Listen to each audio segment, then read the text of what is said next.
Salam teman-teman, kembali lagi kita bersama Ahmad Surya Channel. Jaga senyum, karena senyum itu menyejukkan. Kali ini kita akan membahas tentang pasukan elit TNI. Sebelum lanjut jangan lupa teman-teman bantu klik subscribe dan klik loncengnya.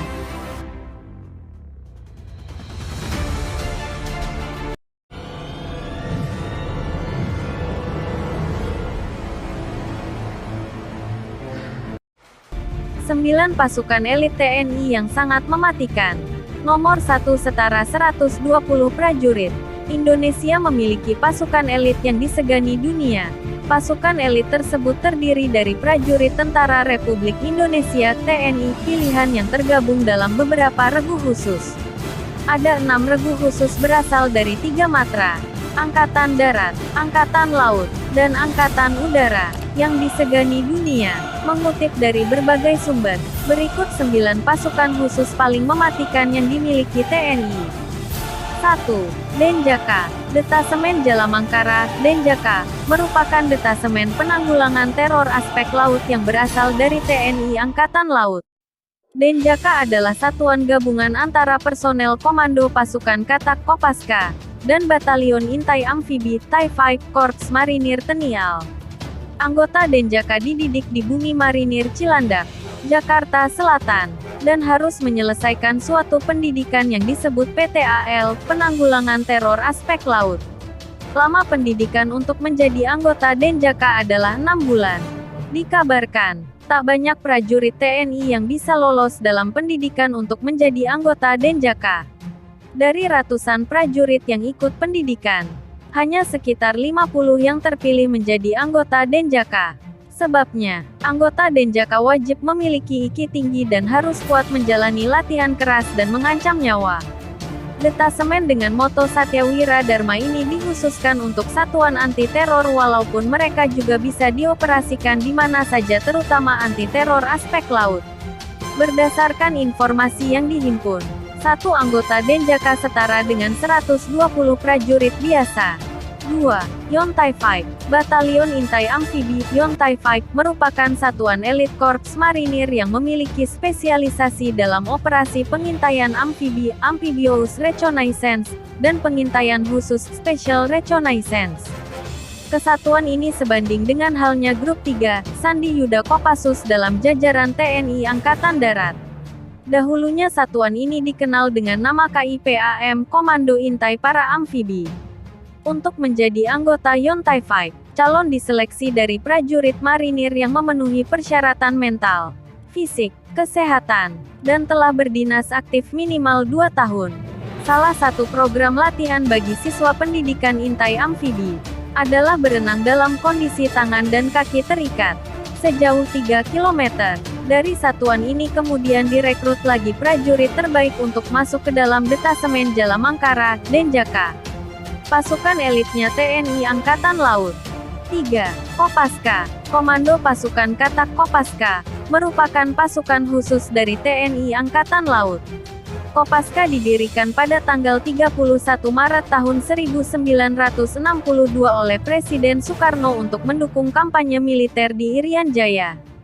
Saat ini, Kopaska terbagi menjadi 3 komando yakni Satuan Komando Pasukan Katak Armada 1 di Pondok Dayung, Jakarta Utara, Satuan Komando Pasukan Katak Armada 2 di Surabaya, dan Satuan Komando Pasukan Katak Armada 3 di Sorong. Tugas utama dari pasukan ini adalah peledakan, demolisi bawah air termasuk sabotase, penyerangan rahasia ke kapal lawan dan sabotase pangkalan musuh. Torpedo berjiwa kamikaze, penghancuran instalasi bawah air, pengintaian, mempersiapkan pantai pendaratan untuk operasi amfibi yang lebih besar serta anti-teror di laut maritim counter-terorisme. Semboyan dari korps ini adalah Tanhana Wikna Tansirna, yang berarti tak ada rintangan yang tak dapat diatasi. 4. Pashas, Korps Pasukan Khas TNI Angkatan Udara. Pashas TNI AU, dengan nama sebutan lain Baret Jingga, merupakan pasukan khusus yang dimiliki TNI AU. Pashas merupakan satuan tempur darat berkemampuan 3 matra, yaitu udara, laut, darat.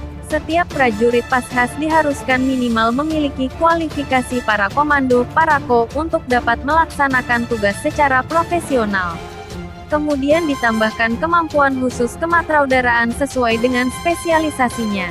Pashas mempunyai ciri khas tugas tambahan yang tidak dimiliki oleh pasukan lain, yaitu operasi pembentukan dan pengoperasian pangkalan udara depan OP-3UD, yaitu merebut dan mempertahankan pangkalan dan untuk selanjutnya menyiapkan pendaratan pesawat dan penerjunan pasukan kawan. Kor Pashas bertugas membina kekuatan dan kemampuan satuan Pashas sebagai pasukan matra udara untuk siap operasional dalam melaksanakan perebutan sasaran dan pertahanan objek strategis Angkatan Udara. Pertahanan udara, operasi khusus dan khas matra udara dalam operasi militer atas kebijakan Panglima TNI. 5. Totaipur. Peleton Intai Tempur Totaipur merupakan pasukan berkualifikasi intelijen tempur Kostrad. Pembinaan satuan berada di Yon Satria Sandi Yuda dan dalam pengoperasian di bawah kendali Panglima Kostrad yang berkemampuan Trimatra. Anggotanya direkrut dari satuan-satuan yang berdinas di Kostrad. Tujuan pembentukan peleton Taipur ini adalah untuk melatih dan membentuk prajurit satuan jajaran Kostrad menjadi prajurit Taipur yang memiliki kemampuan khusus dalam melaksanakan tugas operasi di berbagai bentuk medan baik di rawa laut, hutan, gunung dan perkotaan. 6. Kopassus. Komando Pasukan Khusus Kopassus merupakan bagian dari Komando Utama Kotama Tempur yang dimiliki oleh TNI Angkatan Darat. Kopassus memiliki kemampuan khusus seperti bergerak cepat di setiap medan, menembak dengan tepat, pengintaian, dan anti-teror. Tugas Kopassus operasi militer perang OMP, diantaranya direct action serangan langsung untuk menghancurkan logistik musuh. Combat SAR, anti-teror, Advanced Combat Intelligence operasi inteligen khusus. Selain itu, tugas Kopassus operasi militer selain perang OMSP, diantaranya humanitarian asistensi, bantuan kemanusiaan, AIRSO, operasi anti-insurgensi, separatisme dan pemberontakan, perbantuan terhadap kepolisian pemerintah, SAR khusus serta pengamanan VVIP. Dalam perjalanan sejarahnya, Kopassus berhasil mengukuhkan keberadaannya sebagai pasukan khusus yang mampu menangani tugas-tugas yang berat. Beberapa operasi yang dilakukan oleh Kopassus diantaranya adalah Operasi Penumpasan DITI, Operasi Militer PRRI Permesta, Operasi Trikora, Operasi Dwikora, Penumpasan G30 SPKI, Pepera di Irian Barat, kemudian, Operasi Seroja di Timor Timur, Operasi Pembebasan Sandera di Bandara Don Muang Thailand, Woyla, Operasi GPK di Aceh, Operasi Pembebasan Sandera di Mapenduma, Operasi Pembebasan Sandera Perompak Somalia, serta berbagai operasi militer lainnya. Dikarenakan misi dan tugas operasi yang bersifat rahasia, mayoritas dari kegiatan tugas daripada satuan Kopassus tidak akan pernah diketahui secara menyeluruh. Contoh operasi Kopassus yang pernah dilakukan dan tidak diketahui publik seperti penyusupan ke pengungsi Vietnam di Pulau Galang untuk membantu pengumpulan informasi untuk dikoordinasikan dengan pihak Amerika Serikat CIA, penyusupan perbatasan Malaysia dan Australia dan operasi patroli jarak jauh Long Range Rikse di perbatasan Papua Nugini. 7. Batalion Raider. Batalion Raider adalah salah satu batalion pasukan elit infanteri Tentara Nasional Indonesia (TNI). 10 batalion Raider yang diresmikan pada tanggal 22 Desember tahun 2003 itu dibentuk dengan membekukan 8 unit pemukul Kodam dan 2 unit Kostrad. Sebagai kekuatan penindak, kekuatan 1 Batalion Raider Yonif Raider setara 3 kali lipat kekuatan 1 Batalion Infanteri Yonif biasa di TNI Angkatan Darat. Unit infanteri ini dilatar belakangi dengan taktik pertempuran, raid, depredasi. Setiap Batalion Raider terdiri atas 747 personel. Mereka memperoleh pendidikan dan latihan khusus selama 6 bulan untuk perang modern, anti-gerilya, dan perang berlarut. Tiap-tiap batalion ini dilatih untuk memiliki kemampuan tempur 3 kali lipat batalion infanteri biasa.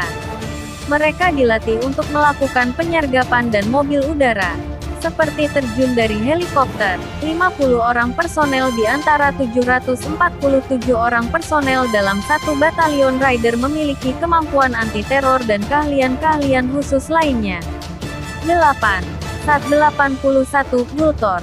Satuan 81 Kopassus atau dulunya lebih dikenal sebagai SAT-81 Gultor adalah satuan di Kopassus yang setingkat dengan grup dan merupakan prajurit terbaik dari seluruh prajurit TNI. Bermarkas di Cijantung, Jakarta Timur. Kekuatan dari satuan ini tidak dipublikasikan secara umum mengenai jumlah personel maupun jenis persenjataannya yang dimilikinya. Semua itu dirahasiakan dan SAT-81 Kopassus, yang saat ini dijabat oleh Kolonel Inwili Brodus Yosrohadi. Harus diketahui bahwa beberapa tahun belakang ini istilah Gultor dihilangkan dari satuan ini. Bukan tanpa sebab melainkan karena kualifikasi yang dimiliki lebih dari penanggulan teror. Satuan 81 merupakan ujung tombak pertahanan dan keamanan Republik Indonesia. Tidak seperti satuan lain yang selalu mengekspos kegiatan mereka. Visi dan misi Satuan 81 adalah untuk tidak diketahui, tidak terdengar dan tidak terlihat. 9. SAT Bravo 90. Satuan Bravo 90, yang sebelumnya bernama Dan Bravo 90 adalah satuan pelaksana operasi khusus Korps Pasukan Khas yang berkedudukan langsung di bawah Dan Korpas Khas. Satuan Bravo 90 Pashas bertugas melaksanakan operasi intelijen, melumpuhkan alutsista instalasi musuh dalam mendukung operasi udara dan penindakan teror bajak udara serta operasi lain sesuai kebijakan Panglima TNI. SAT Bravo 90 terbilang pasukan khusus Indonesia yang paling muda pembentukannya. Baru dibentuk secara terbatas di lingkungan Korps Pasukan Khas TNI AU pada 1990. Bravo berarti yang terbaik. Satuan Bravo 90 memiliki motto Catia Wihikan Awaciyama Kapala, artinya setia, terampil, berhasil. SAT Bravo 90 ini tergabung dalam Pusat Pengendalian Krisis Pusdalsis BNPT yang terdiri dari gabungan antara satuan-satuan khusus, seperti Detasemen Khusus 81 Penanggulangan Teror dari TNI AD, Denjaka dari TNI AL, dan Resimen 1 Gegana Korps Brimob dari Polri. Pusdalsis yang terdiri dari gabungan satuan-satuan elit TNI Polri ini ditugaskan sebagai pasukan penanganan teror untuk dikirim bila terjadi aktivitas terorisme seperti pembajakan pesawat. Demikianlah teman-teman daftar pasukan elit TNI kita. Semoga TNI makin jaya, dan NKRI akan semakin kuat. Agar channel tetap update, jangan lupa bantu Ahmad Surya Channel dengan klik subscribe, like, komen dan share. Terima kasih. Senyum itu menyejukkan.